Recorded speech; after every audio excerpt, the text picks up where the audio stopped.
Hello, hello. Welcome here, everybody. Call number 2 for our Rock Your Network Marketing Business by Sarah Robbins. Today we are covering chapters 3 and 4. So chapter 3, preparation, think like a CEO. I really liked that one because I loved how much she talks about the mental game behind it. And chapter 4, promoting products. So both very impactful chapters with so much goodness in them. So let's just dive right in. Mom, should we just go back and forth again like we did last time? Can you tell we're like such professionals? We decide on the fly. So Yep, anybody we can do what we're doing. had not talked about this until now. That's okay. So often we read each other's minds, so that's okay. Kind of So work. she dives right in. Welcome to network marketing. You are the CEO of your own company. Now what? I love that she starts with this because I feel like there is a mindset shift that gets to happen here.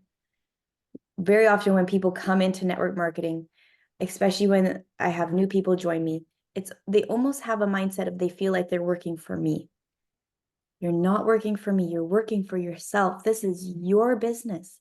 You are the CEO of your own business.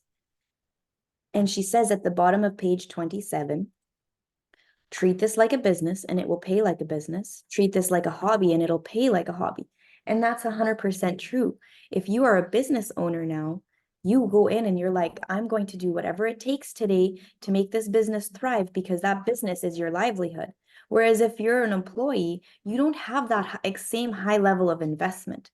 So walk into your business today, walk into this book study today with the mindset of, I am the CEO of my business. I am in control here, and I'm going to show up giving everything I have because I want to learn whatever I can to make this a success. It's a mindset shift. I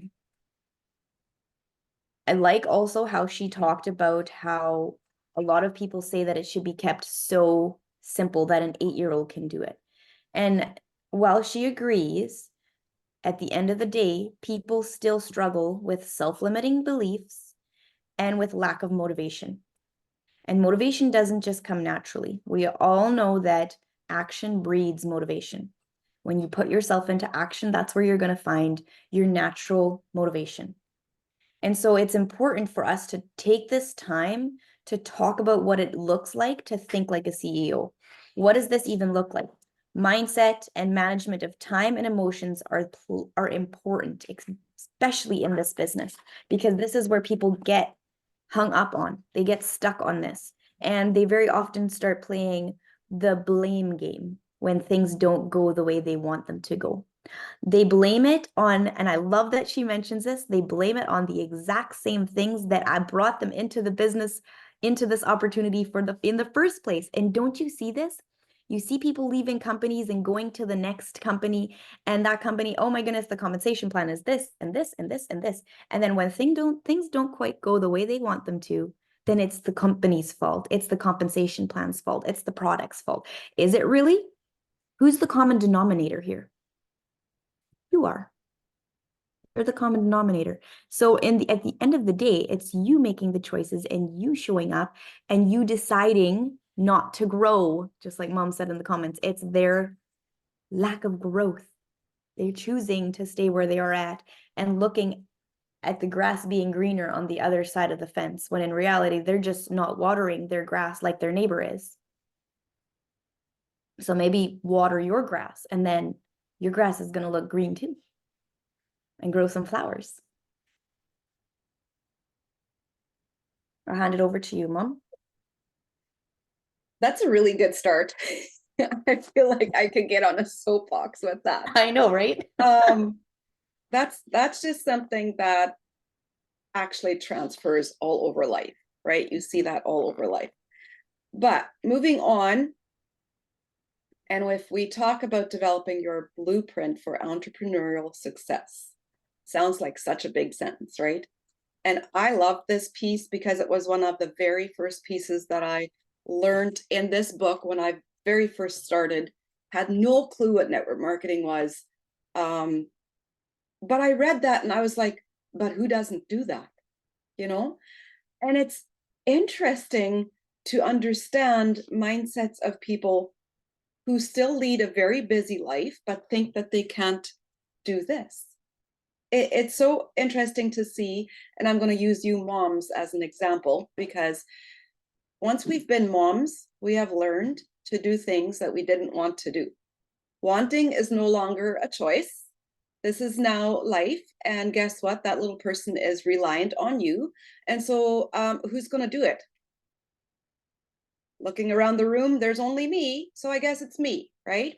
So she started her business just like most people, working part-time, working her business very part-time alongside of her full-time career, right? She was a teacher, but she was actively involved in church, her husband's business, she was volunteering. It's just like, sounds like the typical mom with a busy life, right?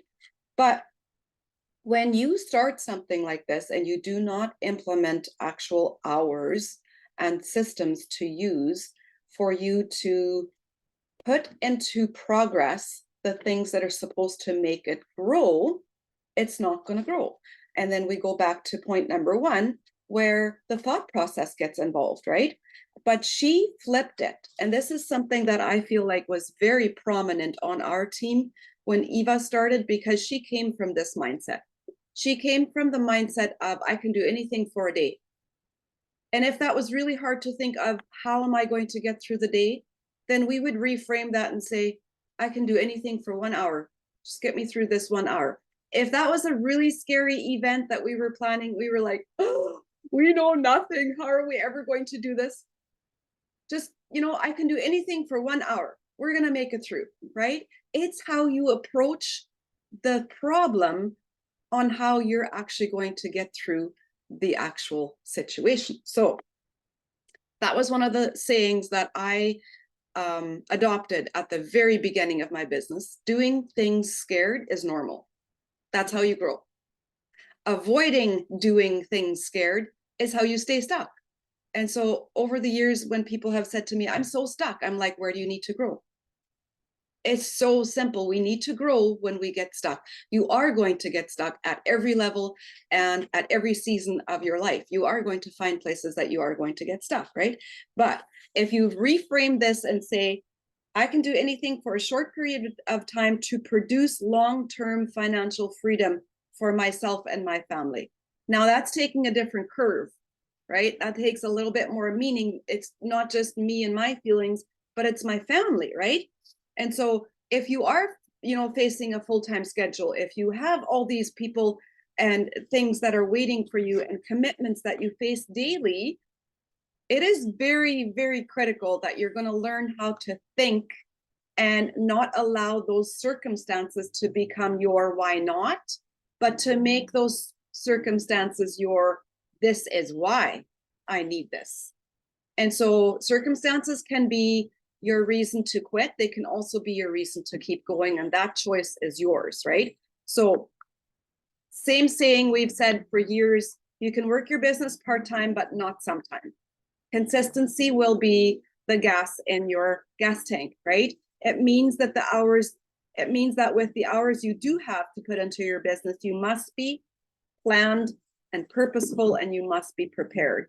And so she talks about 10 to 15 hours a week of income producing activity.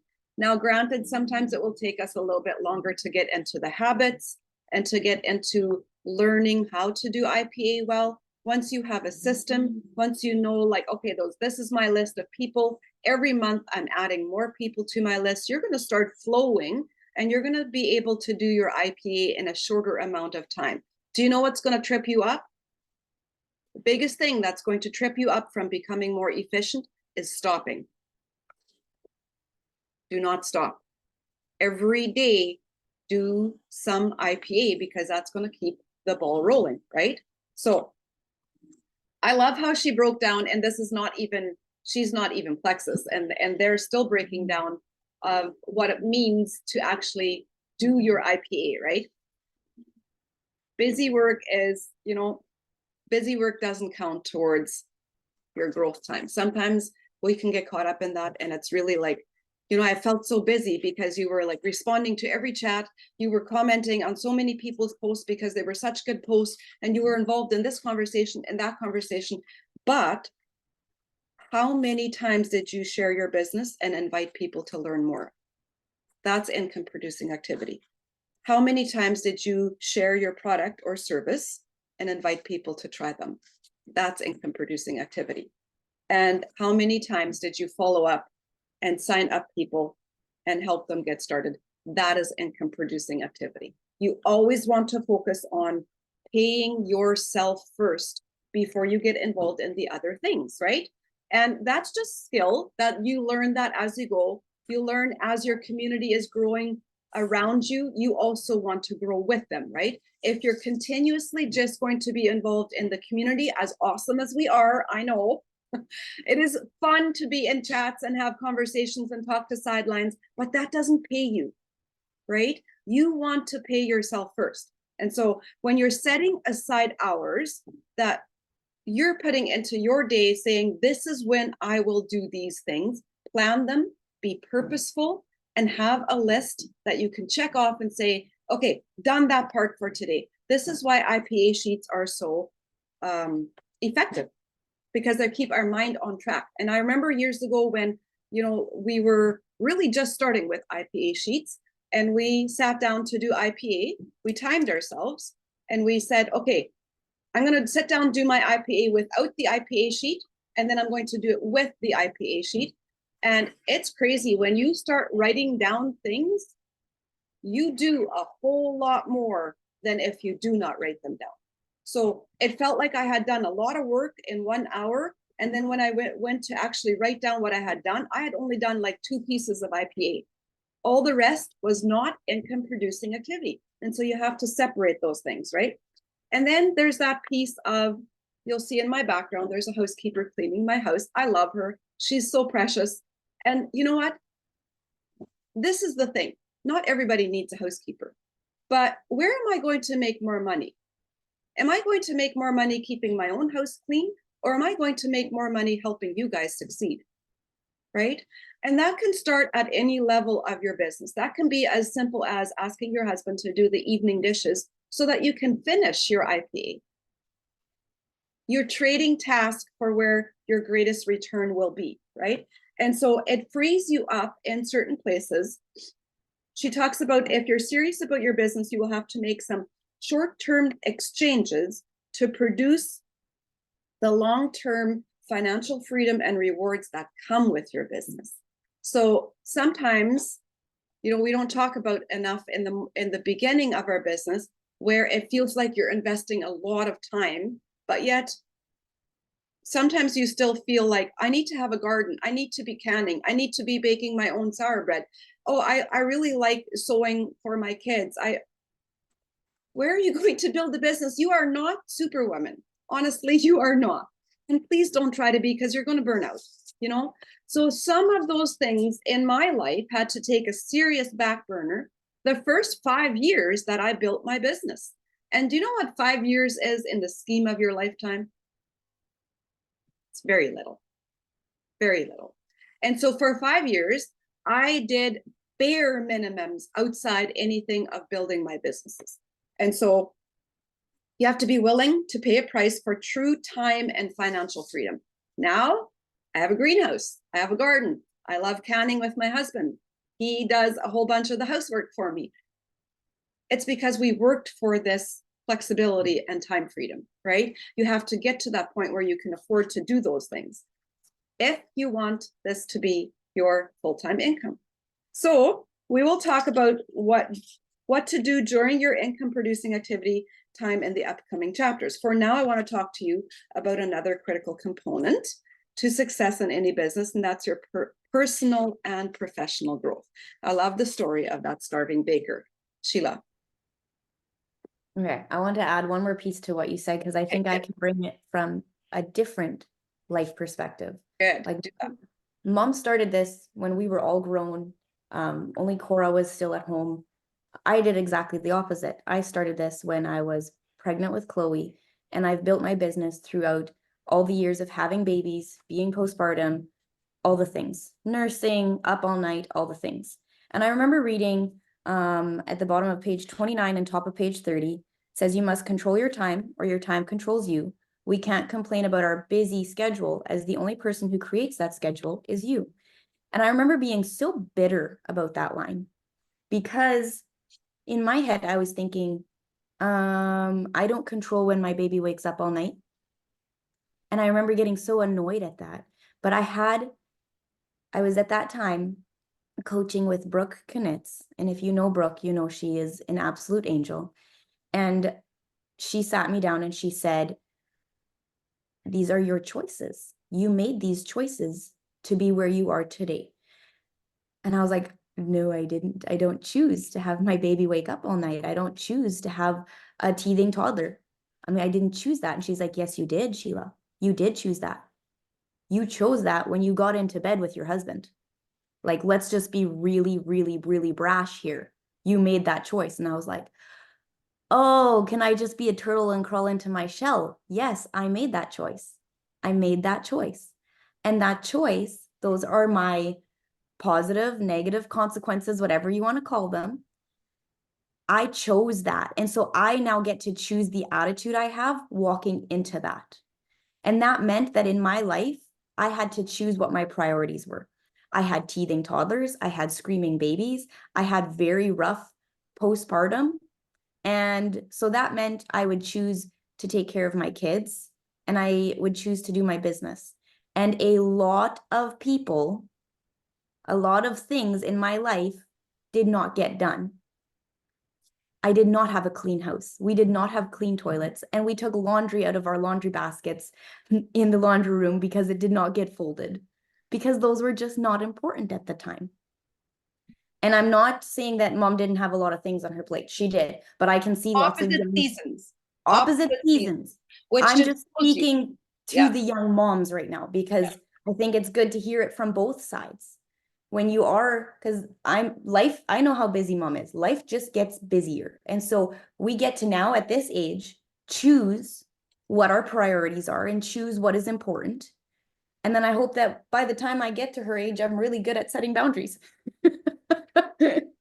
Because it's always going to be busy. There's always going to be something. And I had to pick. So now I can hire a housekeeper that when I was in Dominican, she came and did a lot of the things that I never get to do. She cleaned the top of my cupboards for Pete's sake. Like I literally stepped into my house and I could just feel how good it felt. But in the beginning, when I started this business, I didn't have the money for that. We were living penny to penny. And so that just meant it didn't get done. And I'm looking back now, who cares if there was snot everywhere and boogers and that it was dirty? Who cares? Doesn't matter now. So that was just something that when I read this morning, I was like, oh my goodness, it felt very heavy on me because I get it. If you are in that season, I get it. And I just want to remind you, it is so worth it. It's so worth it. When you look at all the dishes and you look at all the laundry, just remind yourself of what it's going to look like in 1 to 5 years, because you're not going to be in the same place and it's going to be totally different. And so we got on this soapbox. I'm going to add this and then let's go to the story of the starving baker. I don't care what your friends say. I really don't. You are putting your eyes on the horizon for bigger things. And if your friends have really neat, awesome houses and baking every sweet thing every week, and that's all they do, and they have no future vision for where they're going, good on you. We get to choose of what we want to do, right? And so that sometimes can trip people up. And I remember being there. I remember being the working mom with the babies and then, going to my friends' houses who everyone was able to be home and do all their things. And they were literally competing who had the most clean house. Well, that was not me, right? That was not Sheila. In the light of things, it didn't matter. It didn't matter. They also don't have what we have now. So there's that. Exactly. And now they're all saying, oh, I wish I had started when you did. You can still start now. You can still start now. So the story of the starving baker. And I love this visual, this beautiful bakery. And she paints a picture of how it smells and looks. And the baker is brilliant, but he does everything himself. Mm. He cleans the tables. He takes the care of the cash register, bakes the good, greets the guests. and you notice that he's pretty skinny. He's so busy baking for others, he's forgetting to take care of himself. And like looking at this page, we're all moms here. That's something that I think moms do very naturally, is we put ourselves last. So this goes for your life, this goes for your business, this goes for everything. Do not put yourself last. Because when you put yourself last, everything around you, everybody around you ends up suffering a little bit too, because you're not able to give as well as you can. So in your business, like mom said, pay yourself first. Take care of your IPA first. Mentally, take care of your mental capacity. Take care of where you're growing. Have a growth plan. What do I want to learn today? What area of my life do I want to become better? And then when we're looking at that, having personal growth and spiritual growth, two separate things. Mm. Two separate things. I have a personal growth book and a devotion going at all times. They're two separate things. You will see that sometimes they merge. John Maxwell's really good at that. He's really good at merging them, but they are two separate things. So make sure you're taking care of your spiritual growth and your personal growth. And then make sure you're taking care of yourself physically, because this is the place where our products are amazing. But if I'm not putting in the work in other areas of my life, I will still suffer. And I was still suffering because I would stretch myself to the bare minimum till there was nothing left of me, instead of taking time to step aside. And get this, I would get bitter at my husband and my kids when in reality it was me making those choices. And when I had that conversation with my husband, he's like, yeah, of course I want you to take time for yourself. You have to. He does it without thinking. I guilt myself for it. Say what? Yeah. And so that is the biggest lesson I've learned in this last year, is that I can learn from his example. If he just stops and does nothing, that's what he does. He doesn't look at everything that's around him. I get to do the same thing. I get to do the same thing because taking care of me physically, mentally, emotionally, spiritually, business-wise is important. And when I do, everything else around me thrives because of it. It really does. We could have way too many soapboxes today. We are not going to make it through chapter 4 at this rate. Really, really good chapter. Had some come to my parking lot moments as well. I'm sure you guys have at this point already too. And just the way that she writes it is so realistic, right? It's just exactly how we walk through it.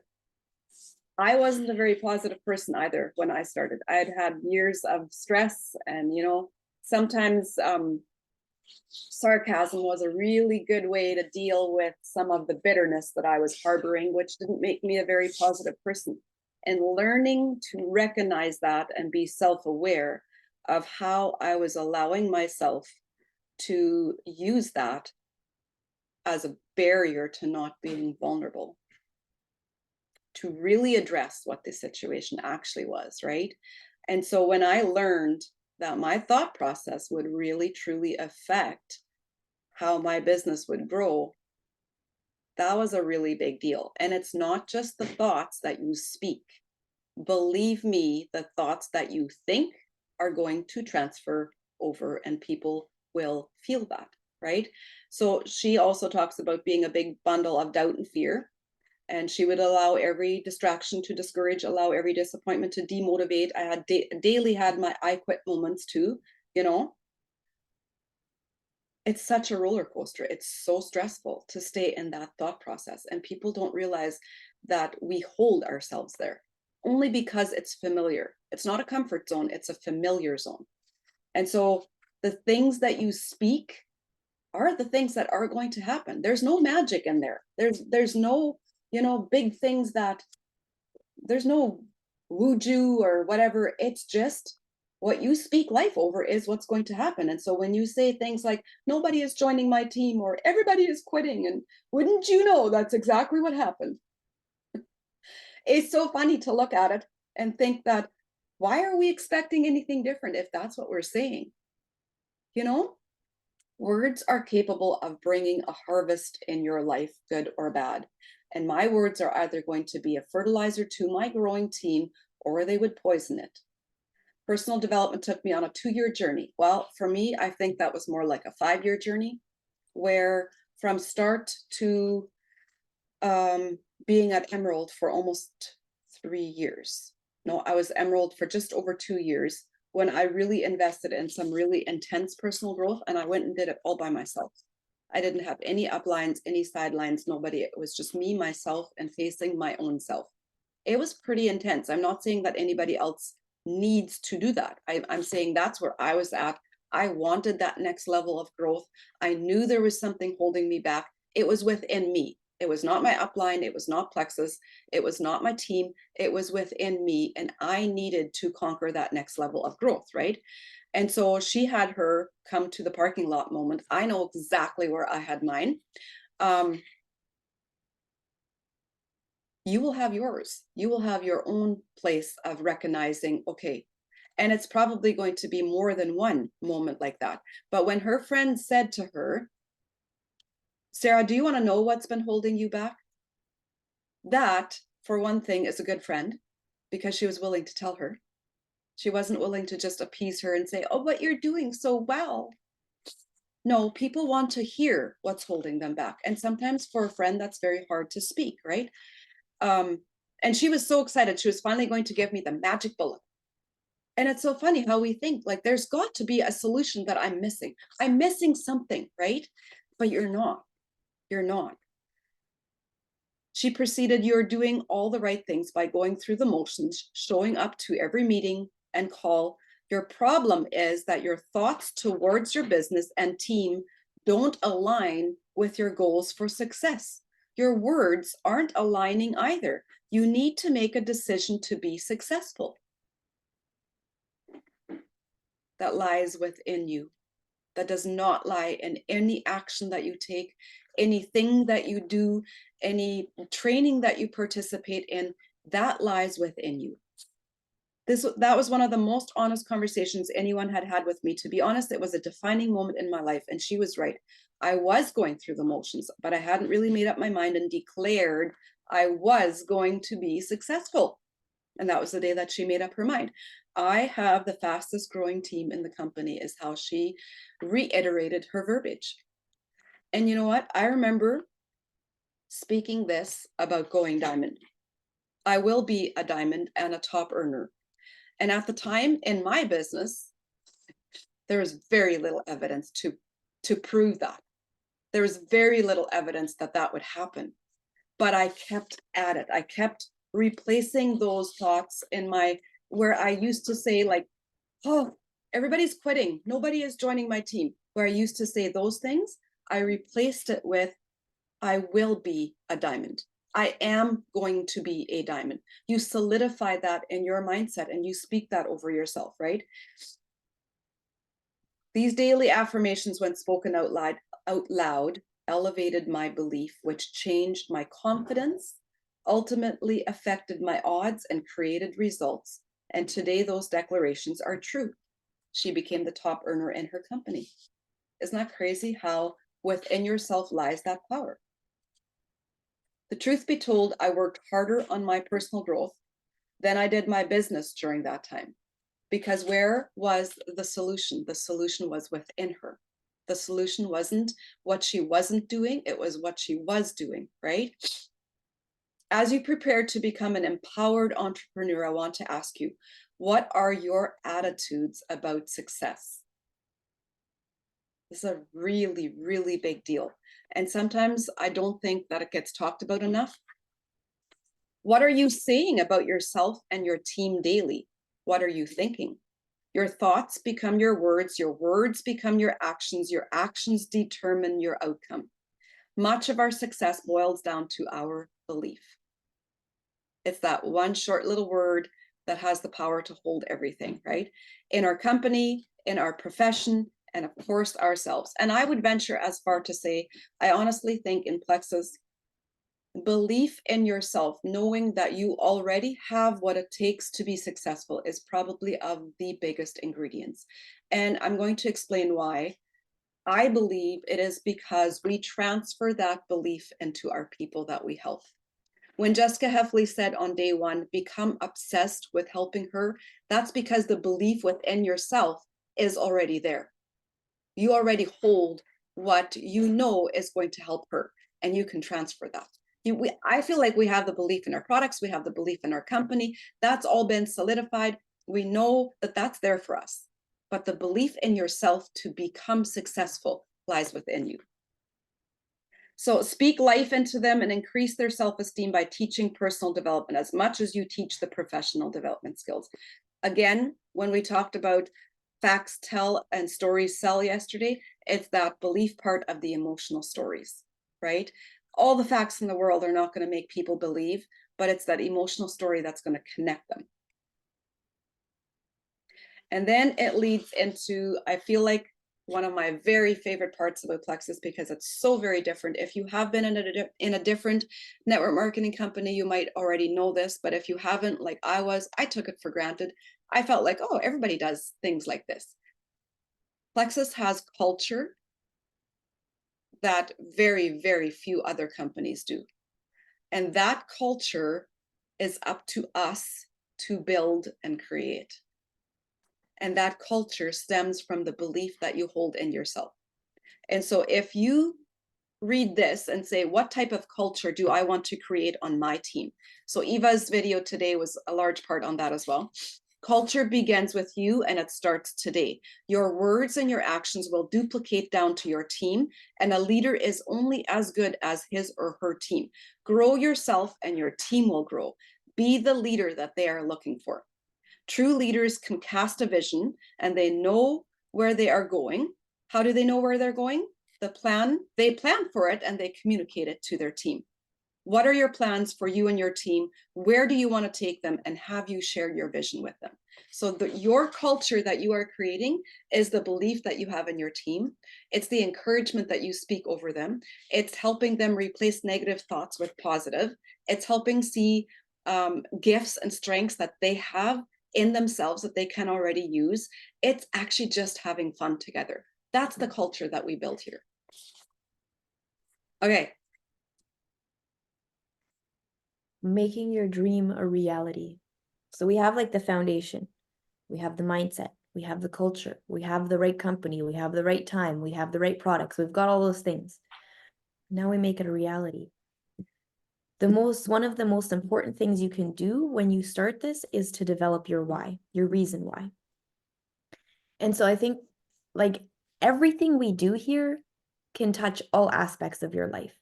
It's not just your business. It's not just Plexus.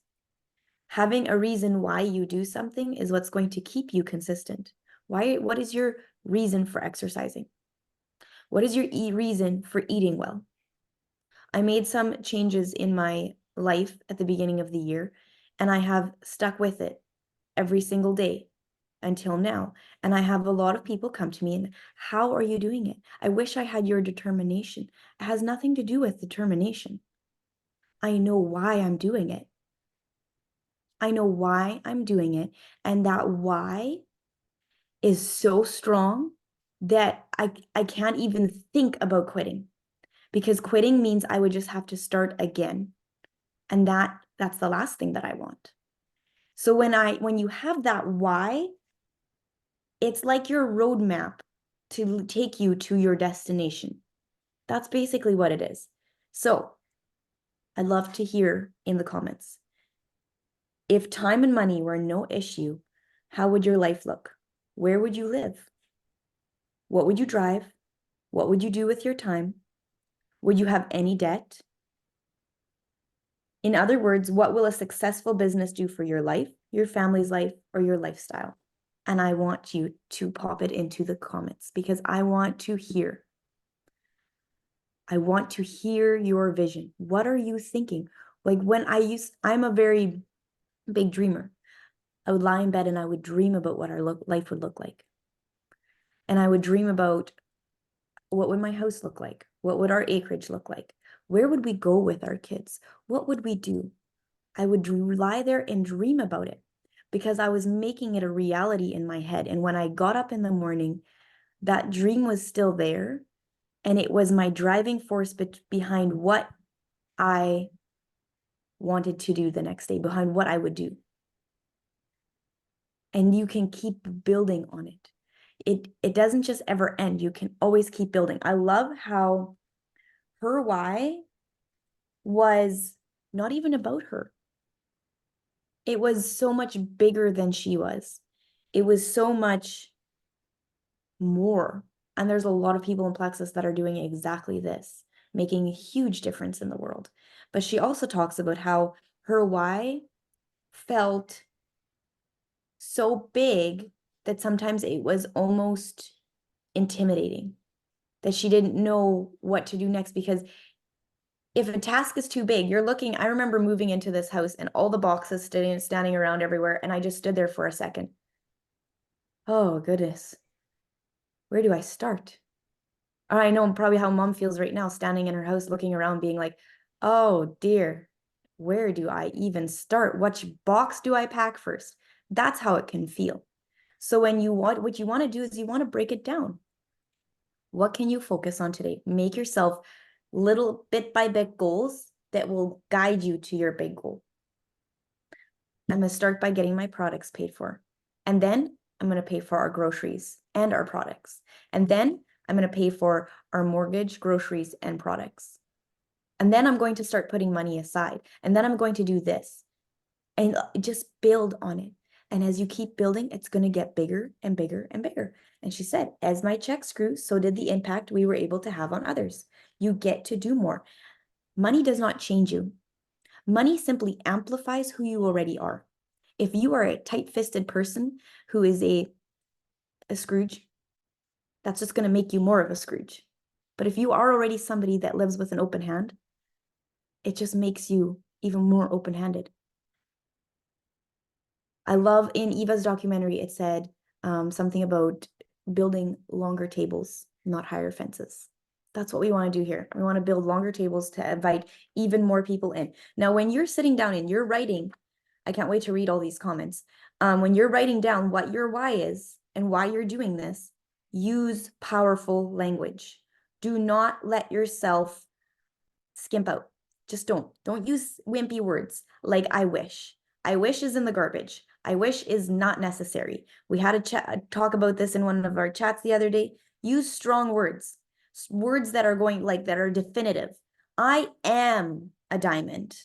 I am a strong leader, not I wish I was, because that's very wimpy and it always leaves a back door for you to take the exit out. You don't need a back door. You need a destination. Don't use negative phrases. Like she says, I'm no longer shy. I'm sorry, but the word shy is still in there. No, that's garbage. Use words like, I am confident. I was the person who had no friends and definitely not the social skills to know how to make friends. My first Bible study that I went to after we moved to the city, I sat there and bawled like a baby in front of 10 women. I had no idea who they were. Like, honestly, I have put myself in some of the most awkward instances ever. And thinking back on them just makes me want to puke a little bit. But I learned so much. I learned so much. And I would walk into those rooms, even though I did not want to be there with every fiber of my being. I am confident. I am here to make a new friend. I am a incredible friend, and I'm really good at making friends. I did that over and over and over again. Speak confidence over yourself. Speak confidence over your why.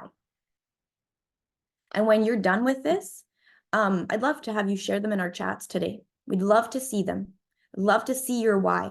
What is pushing you? What is motivating you? What do you dream about when you lie in bed at night?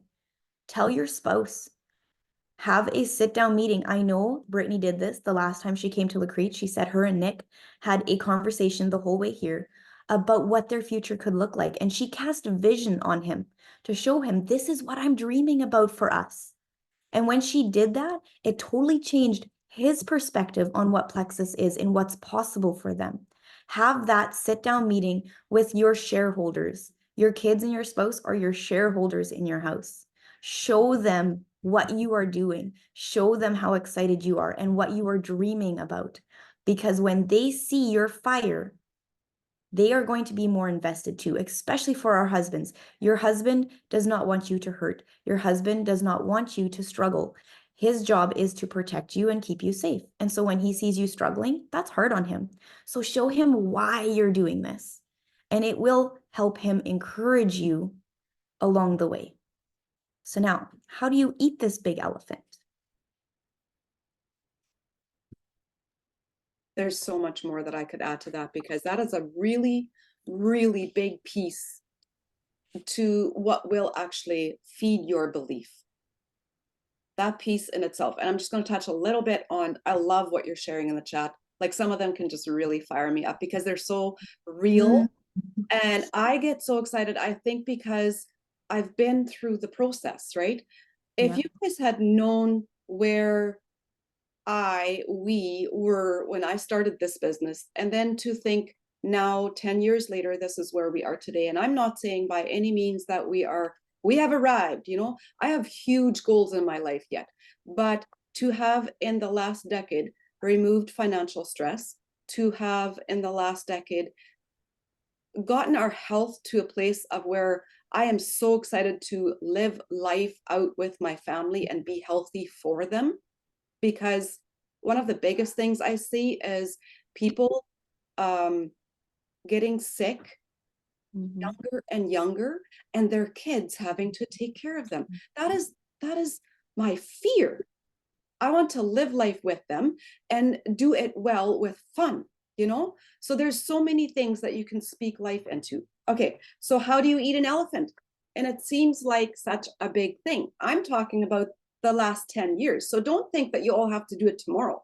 Brittany, I remember exactly like driving home from the city after an event, and I would be like so excited about the possibilities in the future, and this person was wanting this on my team, and that person, that's vision casting for your husbands.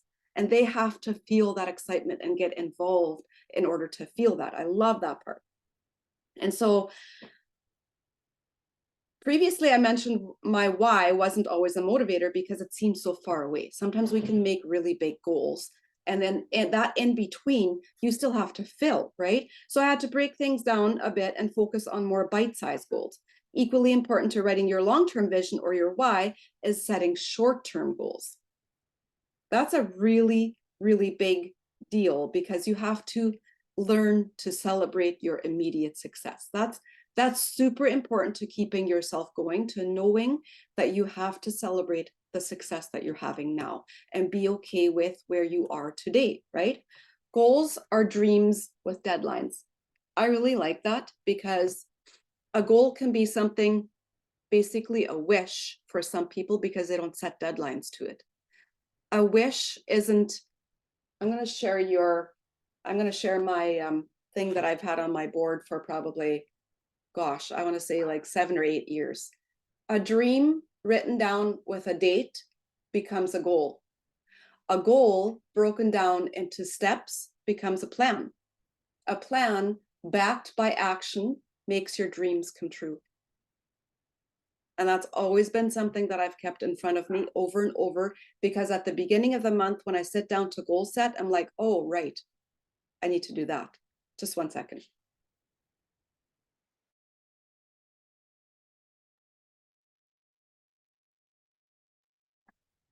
Dogs, just like little toddlers. Okay. Goals are dreams with deadlines. Where do you want your business to be this quarter? I really like this question right now, because that's exactly what we're doing. We're working with March. March is going to be a really big deal, right? Have we written down our goals? What titles do you want to achieve? I love that all of this can be plexified. What bonus programs or incentives are you working toward? Well, that's all in front of us, right? We can do all of those things, right? And then she talks about Carrie, and this is a really good piece of how we sometimes watch other people's success. Carrie gives great advice. She personally recruited 18 people in her first month of business. She reminds us that what she remembers most is not the 18 people who joined, but rather the 80 phone calls that she made that weekend. So do the math. 18 out of 80. Are you talking to enough people, right? And she coaches her team not to measure lag measures. I want 2 new consultants by the end of the month, but to measure lead measures instead. What you can control, your daily activity. Carrie counsels her group to set up a daily activity goal as to how many calls you will make a day. So that's your reach outs. What did Eva challenge us today? To reach out to 3 people and vision cast with them, right? We need to be vision casting in order that other people can see where we want to be taking them. So I have a goal board for all of the things in my life I'm working toward and all of the things I'm praying about. You can even create a constant visual reminder. What do you do in order to trigger your visual goals? And I've learned over the years that people do different things. This is sticky notes on my computer. Your brain is going to record information according to how you give it. People learn on different platforms, but remember the screensavers that you guys made last month? Those are visuals that trigger our brain over and over. The more that you trigger your brain into doing the action because you have a why behind it is what's going to actually get you into action. The other thing that can happen is you're going to be looking at your phone, you're like, man, I don't even want to see that. Because you've lost belief, because you've fallen into negative thinking. This will happen. This will happen, but catch yourself when you do that, that you're actually, oh, wait, that's exactly why I should be working on this now. Let's reframe the thought process that I'm having here. Learn to be self-aware of how you are thinking towards actually setting those goals, right? When you visualize something and focus on it daily, it will increase your belief and keep you committed. So I've told this story often. I had it here for a little while, but years ago in 2015, me and Eva and a couple of the other ladies went to Minnesota because Sonia Dudley, who was a fresh new diamond, had just taken John Maxwell leadership training, and she was just qualified as a John Maxwell training coach. And she was going to do a weekend of mindset training in Minnesota for a whole bunch of the jewels that were there. If you guys know who Rachel Anderson is, Wendy Larson, Kristen Abart, Eva, me, we were all not jewels yet, but I bought a plane ticket. I went to the city by myself. I never did these things, never, ever. We didn't have money for things like that. I didn't do things by myself either. I did them with my family, but I bought a plane ticket.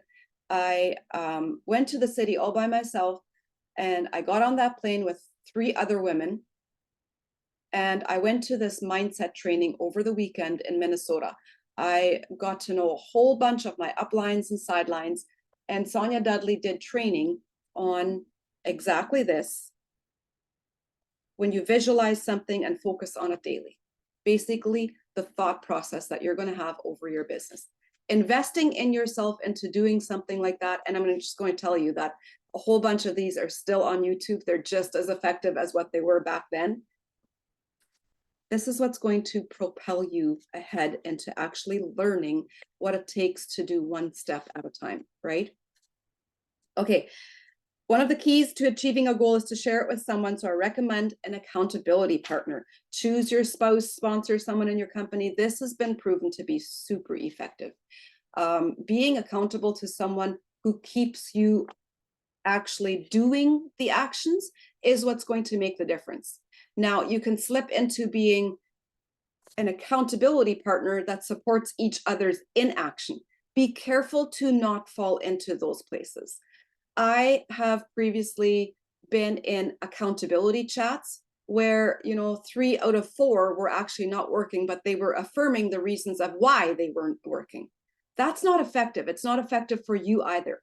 Get yourself into a place of where when other people show up and say, I'm done, I did my IPA for today. My scary thing today is, I'm going to use Rachel for an example. She walked over to the neighbor's house and gave them some information on plexus. Done.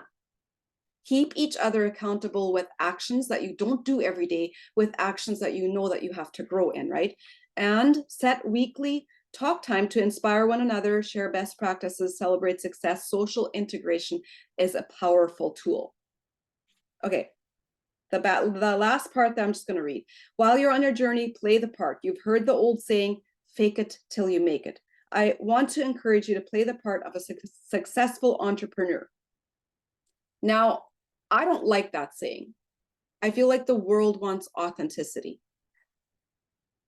I know for a while there, when social media was kind of newish, which was when she kind of started with her business, there was a large part of fake it till you make it. And only because they didn't mean to show up fake.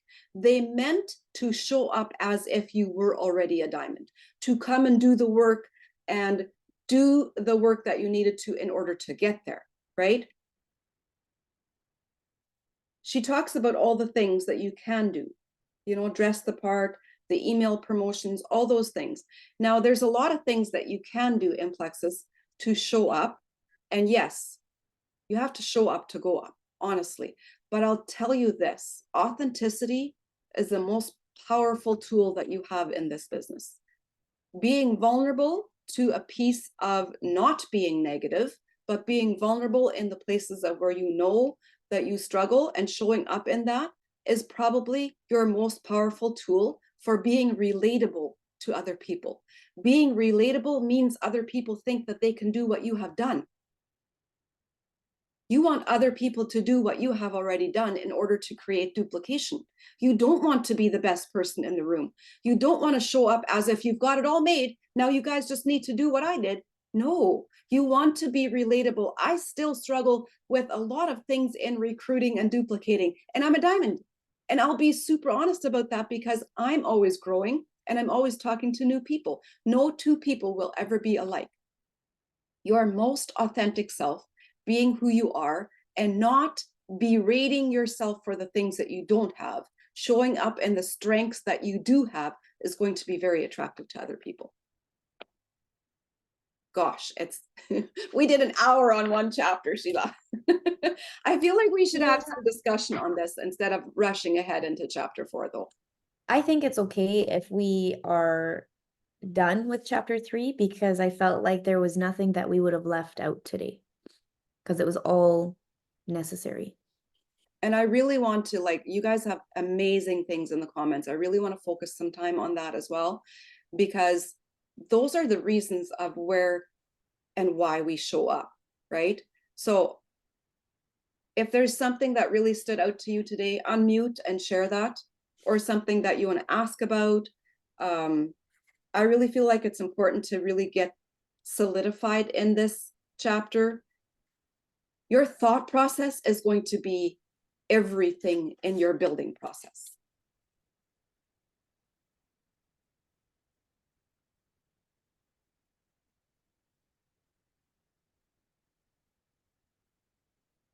There's some really good dreams in these comments. I know. I was screenshotting some of them because I was like, this is really good. I'm going to write these down.